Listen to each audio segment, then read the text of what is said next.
नमस्कार दोस्तों, स्वागत है आप सभी का यूट्यूब चैनल हिंदी मार्गदर्शन XYZ में। हम भक्ति काल के बारे में अध्ययन कर रहे हैं।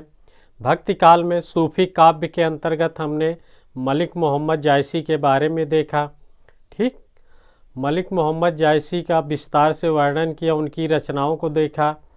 उसके बाद आज हम कुछ बचे हुए कवि को लेकर आए हैं, जहाँ से प्रश्न पूछे गए हैं और पूछे जाते हैं, पूछे जाएंगे।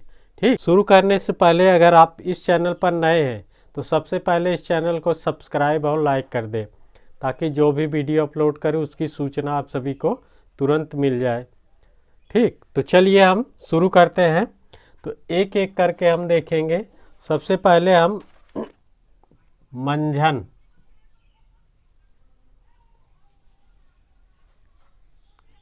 सूफी काव्य के, ठीक, ये कहाँ के रहने वाले थे? स्थान अगर देखें, चुनार, मिर्ज़ापुर,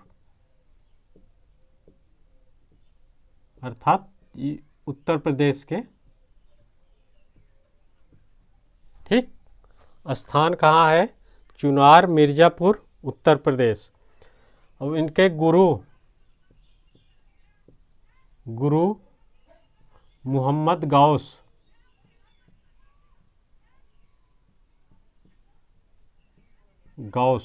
गुरु इनके थे। इनकी रचना देख लें, मधुमालती।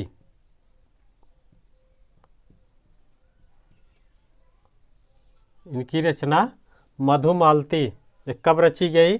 1545 ईस्वी। सन अगर पूछ ले, 1545 में कौन सी रचना है? मधुमालती। किसकी? मंझन की। ठीक, अब इसमें हम नायक नायिका देखें। नायक कौन है? मनोहर। और नायिका हो जाएगी मधुमालती। जितनी भी सूफी काव्य में रचनाएं हुई है वे लगभग नायक के ही नायिका के ही नाम से उनकी रचना का नाम रखा गया है। ठीक, इसको ध्यान दीजिएगा। भाषा अवधी, और छंद देखे दोहा चौपाई, और चौपाई का क्रम है।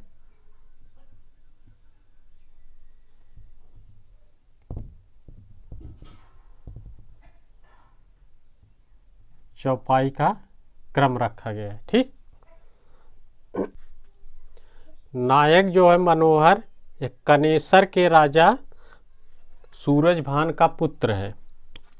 अगर पूछ लिया तो कनेसर के राजा सूरजभान का पुत्र है। सूरजभान का पुत्र। ठीक, और मधुमालती कहाँ की है? महारस नगर की है। और इसमें अगर कुछ और पूछा जाए तो उपनायक भी होते थे उस समय। तो उपनायक जो है देख ले, उपनायक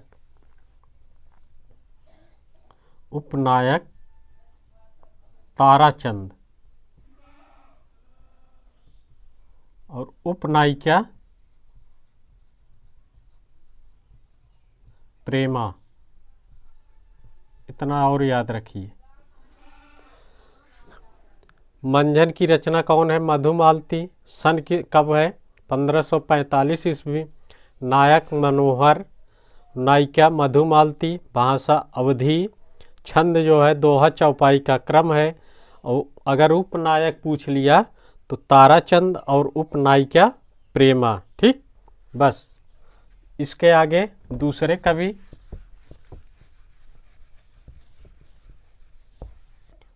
कवि, नारायण दास। नारायण दास की रचना है छिताई वार्ता। छिताई वार्ता। अगर इसका सन पूछ लिया तो कब है? 1590 ईस्वी। सन भी याद रखिएगा। तो रचना छिताई वार्ता और सन इसका 1590। नायक नायक कौन है? ढोल। और नायिका छिताई।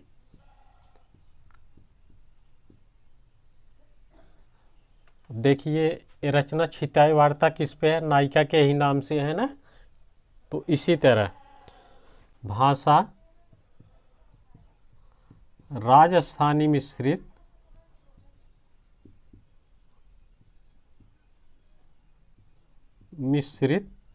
ब्रज भाषा। ब्रज भाषा, ठीक। और छंद अगर पूछे, छंद क्या है? दोहा चौपाई का क्रम है। दोहा और चौपाई का क्रम है। नारायण दास की एक ही रचना है छिताई वार्ता। कब है? 1590 ईस्वी। नायक ढोल या समुद्रगढ़ का राजकुमार है। कहाँ का? समुद्रगढ़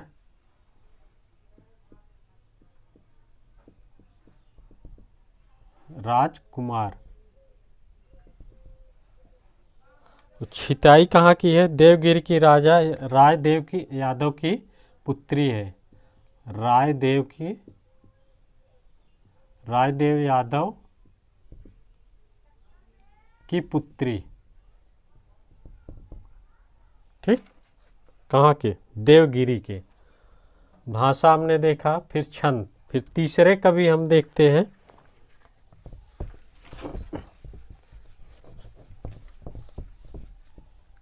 तीसरे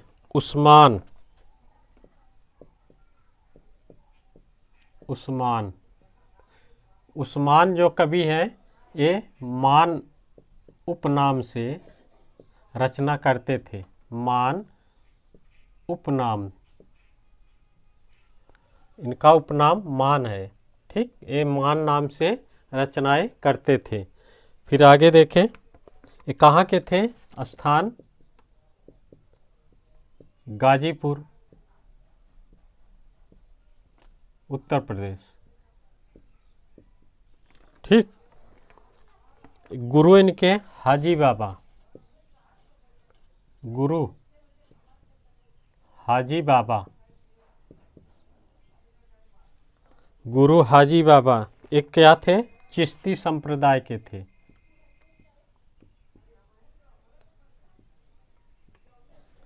गुरु हो गए। फिर शासक से भी अब प्रश्न पूछा जाता है, तो किसके समय थे ये? जहांगीर के समय। जहांगीर। रचना चित्रावली।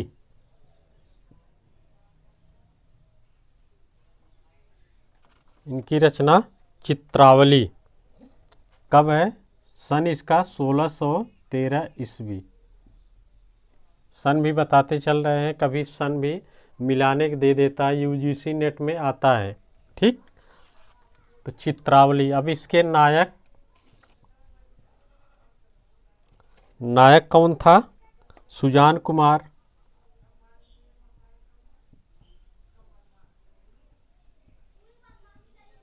नायिका चित्रावली।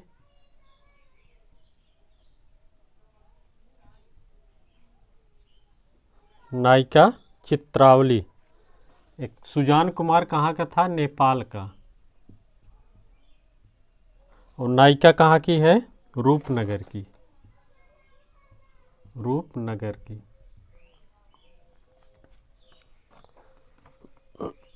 उपनायिका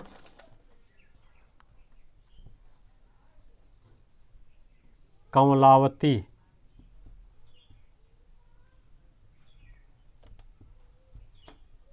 कभी पूछ लिया। ठीक। भाषा, अवधि, छंद,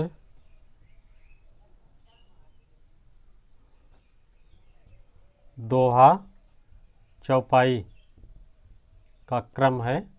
तो दोहा 1 और चौपाई 7, इस तरह का क्रम है। जिस तरह मलिक मोहम्मद जायसी ने रचनाएं की है, उसी तरह दोहा चौपाई का क्रम इसमें भी है। कभी अगर पूछा जाए तो ये ध्यान दीजिएगा। दोहा चौपाई का क्रम 1 दोहा है, फिर 4 7 चौपाई है। इसी तरह जायसी ने भी अपनी रचनाएं की है। कहा जाता है कि प्रारंभ में जो उस्मान की रचना है चित्रावली, इसके प्रारंभ में जो जब रचना शुरू होती है कि देव स्तुति होती है, ठीक, देवताओं को समर्पित किया जाता है। फिर इसमें 4 खलीफाओं का वर्णन है, फिर शासक का वर्णन है। शासक कौन था? जहांगीर, अर्थात जहांगीर का वर्णन है। फिर इसमें गुरु, 2 गुरु कौन थे? हाजी बाबा, इनका वर्णन है। और एक निजामुद्दीन,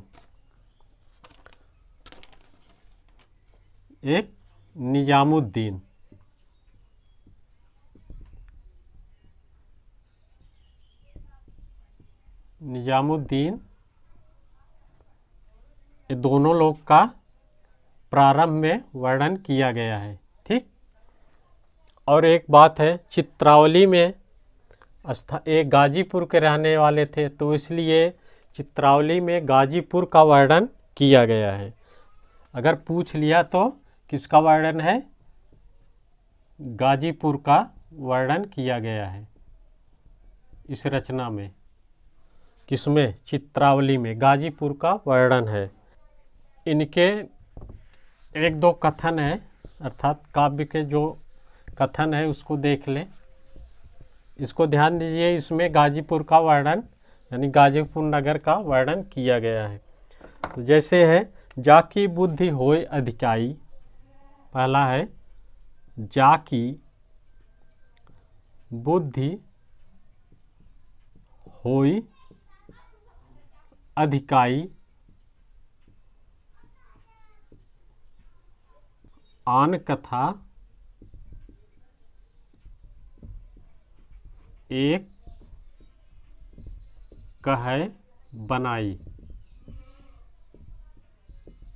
ये उस्मान का ही कथन है। फिर दूसरा है कथा एक मैं हिये उपाय, कहत मीठ और सुनत सुहाय।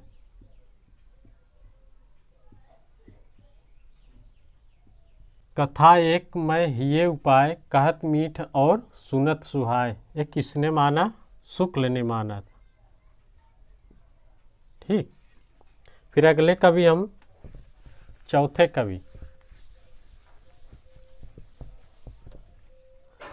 कवि लेते हैं पुहकर कवि। पुहकर कवि, ठीक। एक किसके शासन काल में थे? शासक जहांगीर। जहांगीर के शासन काल में इनकी 2 रचनाएं हैं।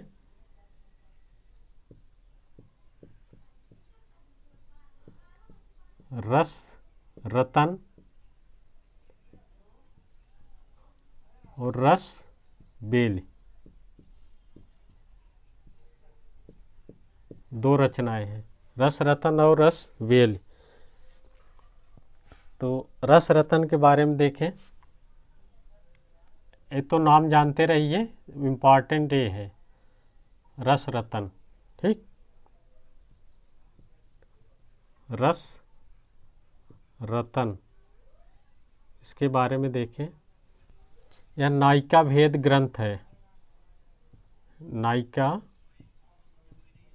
वेद ग्रंथ है। कहा जाता है कि इसको पढ़ने से काम शास्त्र को पढ़ने की ज़रूरत नहीं है, इस तरह इसमें वर्णन किया गया है।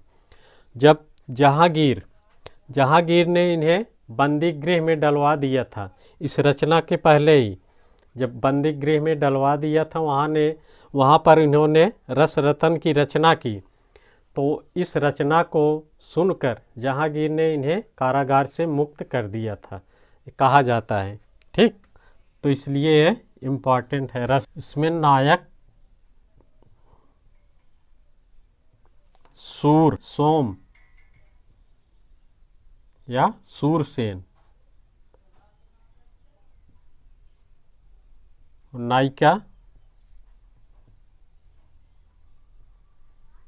नायिका रंभावती।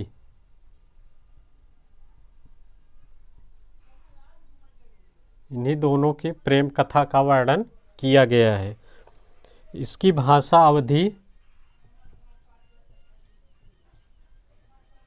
अवधि, छंद, दोहा,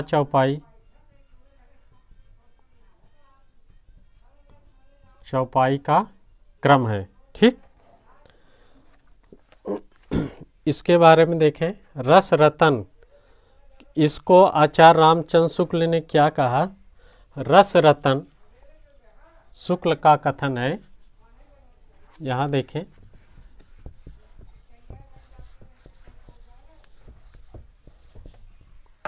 रस रतन के बारे में इस पर शुक्ल ने, आचार्य रामचंद्र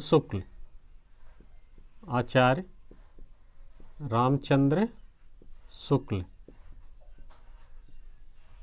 क्या कहा कि यह अर्थात रस रतन भारतीय परिपाटी पर की गई रचना है।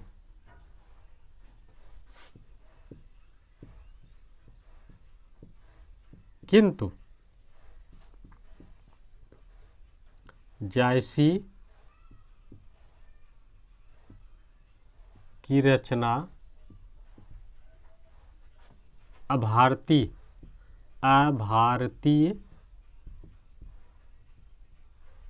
परिपाटी पर की गई, परिपाटी पर है या की गई। ठीक, यह कथन किसका है? आचार्य रामचंद्र शुक्ल का, कि यह भारतीय परिपाटी पर की गई रचना है। कौन? रस रतन। किंतु जैसी की रचना भारतीय परिपाटी पर की गई है, इसको ध्यान दीजिए। फिर आगे अगले कवि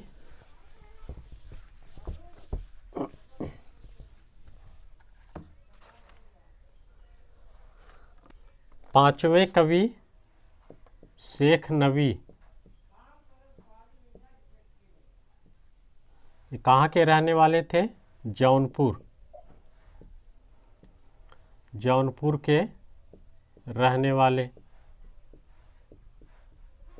शासक किसके शासन काल में थे? तो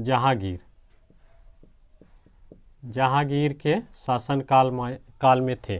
ठीक, इनकी रचना जो है, रचना कौन है? ज्ञानदीप।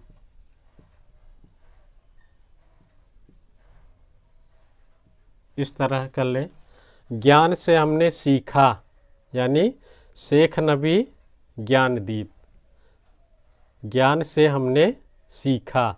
ज्ञानदीप किसका? शेख नबी। ठीक, इस तरह याद कर सकते हैं। फिर इसके नायक ज्ञानदीप, नायिका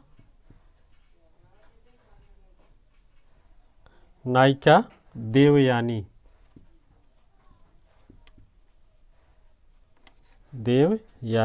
या देवजानी कह सकते हैं। भाषा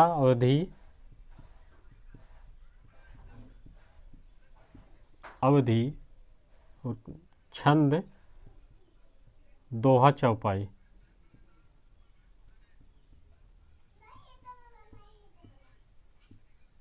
ठीक। शेख नबी की रचना ज्ञानदीप, नायक ज्ञानदीप और नायिका देवयानी, भाषा अवधी। तो यहाँ देखिए शेख नबी ने सबसे पहले क्या किया, ज्ञानदीप जो नायक है उसी के नाम से ही इस रचना का नाम रखा, इसको ध्यान दीजिए। बाकी जो भी रचनाएं हुई हैं वह नायिका के नाम पर ही उसका नाम पड़ा है, लेकिन यह नायक के नाम पर यह रचना का नाम पड़ा। शुक्ल ने कहा कि शेख नबी से ही प्रेम काव्य यानी सूफी काव्य का अंत समझना चाहिए। किसने कहा है? आचार्य रामचंद्र शुक्ल ने। इसको ध्यान दीजिए। शुक्ल ने कहा कि शेख नबी से ही प्रेमाश्रयी शाखा का अंत समझना चाहिए। अब अगले हैं जो महत्वपूर्ण है, छठवें कवि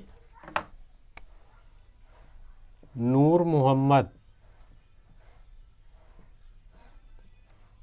यहाँ से प्रश्न हमेशा पूछा गया है, एक या दो प्रश्न लगभग, चाहे जो परीक्षा हो, यूजीसी नेट या अदर स्टेट की परीक्षा, भर्ती परीक्षा में हो या फिर टीजीटी पीजीटी हो, कहीं न कहीं ये प्रश्न हमेशा यहाँ से एक बनता है। तो नूर मोहम्मद कहाँ के रहने वाले थे? जौनपुर के। कहाँ? सबरहद। जौनपुर के सबरहद के रहने वाले थे। कौन? नूर मोहम्मद। फिर शासक, शासक से भी प्रश्न इनके बारे में पूछा गया है। शासक कौन था? मोहम्मद शाह।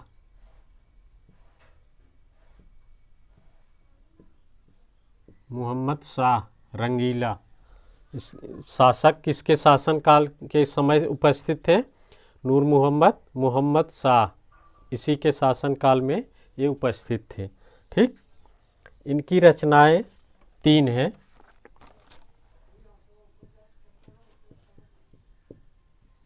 पहली रचना इंद्रावती, दूसरी अनुराग बांसुरी, और तीसरी रौजतुल हयाक।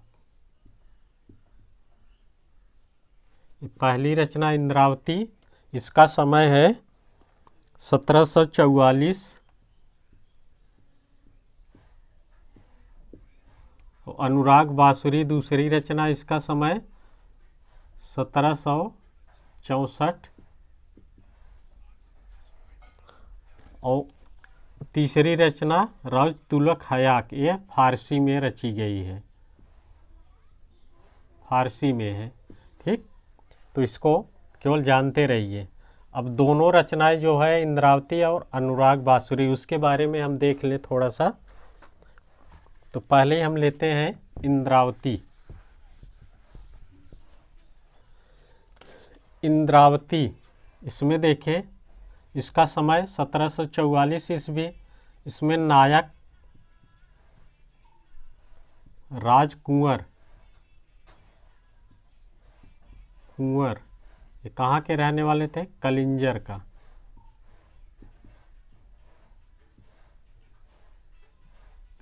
कलिंजर का राजकुमार।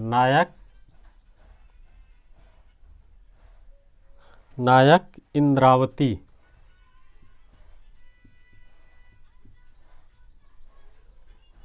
भाषा अवधी।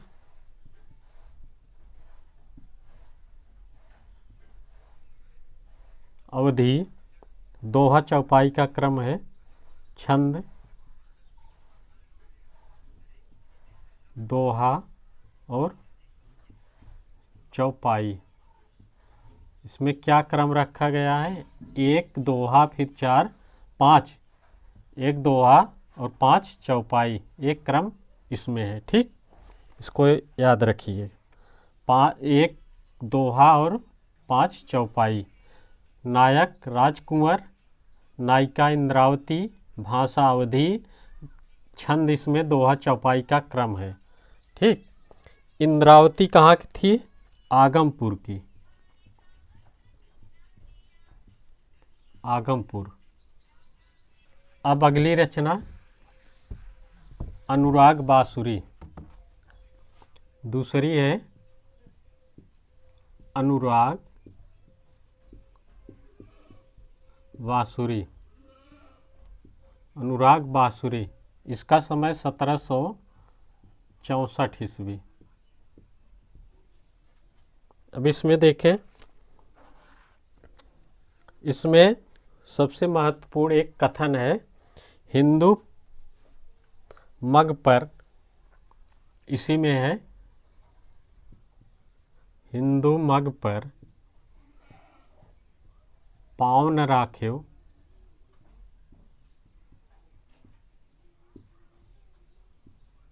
का जो बहुते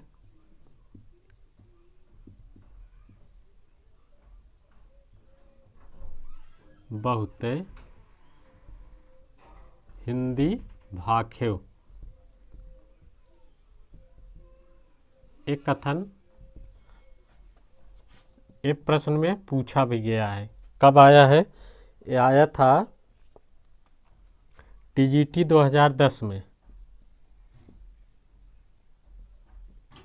ये 10 में पूछा गया, हिंदू मग पर पाँव न राख्यो, का जो बहुते हिंदी भाख्यो। अनुराग बांसुरी में है। ठीक, अब नायक, ये रचना भी महत्वपूर्ण है, इसमें कई बदलाव भी हुए हैं। नायक इसके का है? अनुराग बांसुरी के राजकुमार, राजकुमार।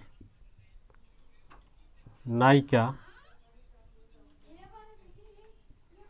नायिका कौन है? महामोहिनी।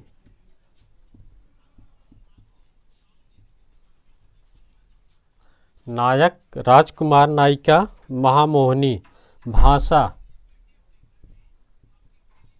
अवधि। अब देखिए छंद अवधि, इसमें और क्या है? ब्रज भी है, ब्रज, संस्कृत और फारसी, इतनी भाषाओं का मिश्रण है इसमें। इसकी अगर भाषा पूछे, अगर केवल इतना दे तो सही है, नहीं तो अगर ये सब दे दे तो ये सही हो जाएगा। ब्रज भी है इसमें, संस्कृत भी है, फारसी भी है। ठीक, ये मिश्रित है भाषा। फिर छंद देखें, छंद क्या है? इसमें चौपाई प्लस बरवय है। यहाँ प्रश्न बना है, बरवय, चौपाई और बरवय का क्रम रखा गया है। ये भी प्रश्न पूछा गया है। कब आया है? जीआईसी 2012 में, जीआईसी 2012 में आया था। ठीक, बरवय यहाँ रखा गया है, इसको ध्यान दीजिएगा, अंडरलाइन कर दिए हैं। नूर मोहम्मद के बारे में कहा जाता है कि, यहाँ एक लाइन देख लें, ये भी प्रश्न आया हुआ है कि हिंदी भाषा में, हिंदी भाषा में रचना करने पर इन्हें मुसलमानों का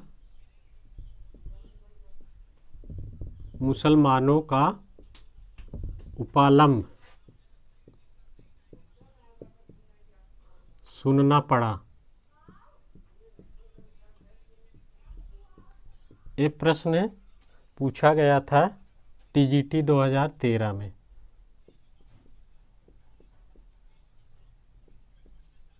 ठीक, हिंदी भाषा में रचना करने पर इन्हें मुसलमानों के ताने सुनने पड़े। ठीक, ये प्रश्न आया हुआ है। फिर आगे हम एक कवि हैं जान कवि।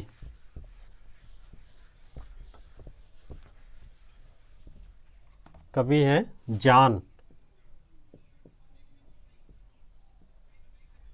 जान कवि। इनकी रचनाएं तो कहा जाता है कि इन्होंने लैला मजनू जो फारसी में रचित थी, लैला मजनू, उसका हिंदी अनुवाद लैला मजनू नाम से करवाया। कौन सी? लैला मजनू। तो किसका? लैला मजनू। ये जो थी फारसी में थी। तो दूसरी है कथा कमलावती।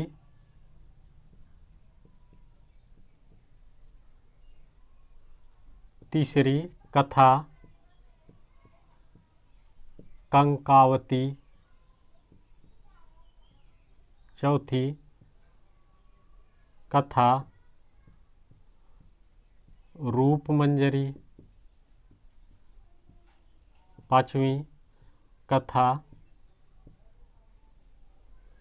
पिंजर। छठवीं कथा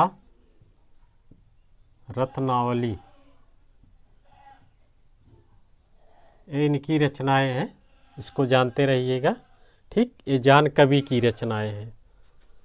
फिर आगे हम कुछ महत्वपूर्ण देख लें। सबसे पहले देखें कि सूरदास सूफी काव्य में केवल मात्र एक कवि ऐसे हैं जो सूफी काव्य में हिंदू कवि हुए थे। कौन थे? सूरदास। यहाँ ग्राफ एक लाइन में लिख ले। सूफी परंपरा में एकमात्र हिंदू कवि कौन थे? सूरदास। इनकी रचना क्या थी? नल दमयंती। नल दमयंती इनकी रचना थी। सूफी परंपरा में एकमात्र हिंदू कवि सूरदास थे। ठीक, कभी अगर प्रश्न पूछ लिया। और एक सूफी परंपरा में एक महिला कवयित्री थी। वो कौन थी? राबिया। एकमात्र महिला कवयित्री राबिया थी। ठीक, शुक्ल ने कहा कि आचार्य रामचंद्र शुक्ल ने कहा कि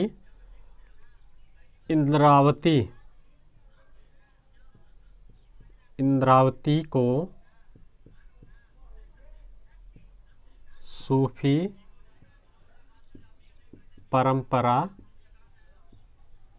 का अंतिम ग्रंथ समझना चाहिए।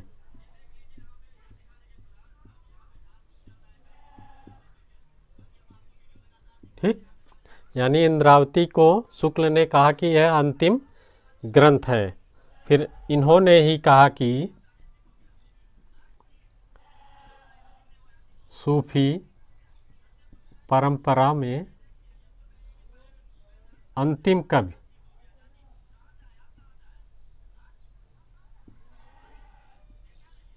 कौन है? अंतिम कवि शेख नबी।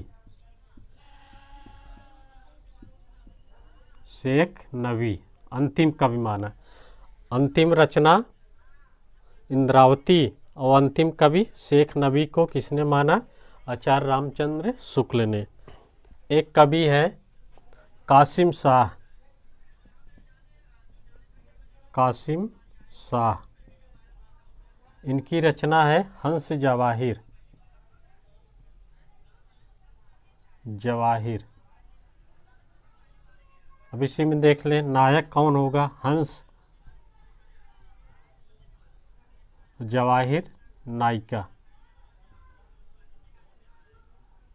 ठीक, तो आज हमने सूफी काव्ययान अर्थात प्रेमाश्रयी शाखा के अंतर्गत जो महत्वपूर्ण कवि थे, जहाँ से प्रश्न पूछे गए हैं, पूछे जाते हैं और पूछे जा सकते हैं, चाहे जो भी परीक्षा हो, तो उसके बारे में हम विस्तार से वर्णन किया है। ठीक, विस्तार से हमने बता दिया, याद करना आपका काम है।